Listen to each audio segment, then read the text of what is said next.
এই যে ফুল গাছটা আছে না ভাই, ধরে নাও এই ফুল গাছটা একটা প্রবাসী কত বছর চাপা পড়েছিল এই দেওয়ালের মাঝে।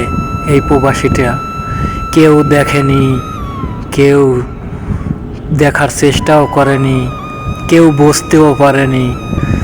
যখনই ওই ফুলটার মতো দেওয়াল ফেটে বের হয়ে একটা সুন্দর দৃশ্য ধারণ করছে, সুন্দর সুবাস ছড়াইতে আছে, তখনই এটার বাস নিতে, ঘেরান নিতে সবাই আগ্রহ, সবাই উৎসাহিত।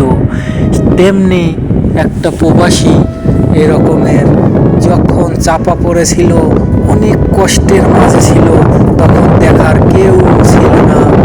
আর যখনই এই ফুলটার মতো ফুটে উঠছে প্রবাসীটা, তখন ওই প্রবাসীটার সব কিছু ভোগ করার জন্য সবাই আগ্রহ। সুবাস নিতে নিতে যখন ফুলটা শুকিয়ে যায়, অমনি ধরে ছুঁড়ে ফেলে দেয়। একবারও চিন্তা করে না যে এতদিন যে আমি সুবাস নিলাম, তার জন্য একবারও একটু বিন্দু পরিমাণ মায়া জন্মাইল না তার মনে। এরকমেরই প্রবাসীরা হয়। প্রবাসীদের টাকা খেতে খেতে যখন প্রবাসীটার টাকা ফুরিয়ে যায়, তখন আর ওই প্রবাসীর প্রয়োজন হয় না কাউকে। সবাই বোঝা মনে করে, সবাই ছুঁড়ে ফেলে দিতে চায়।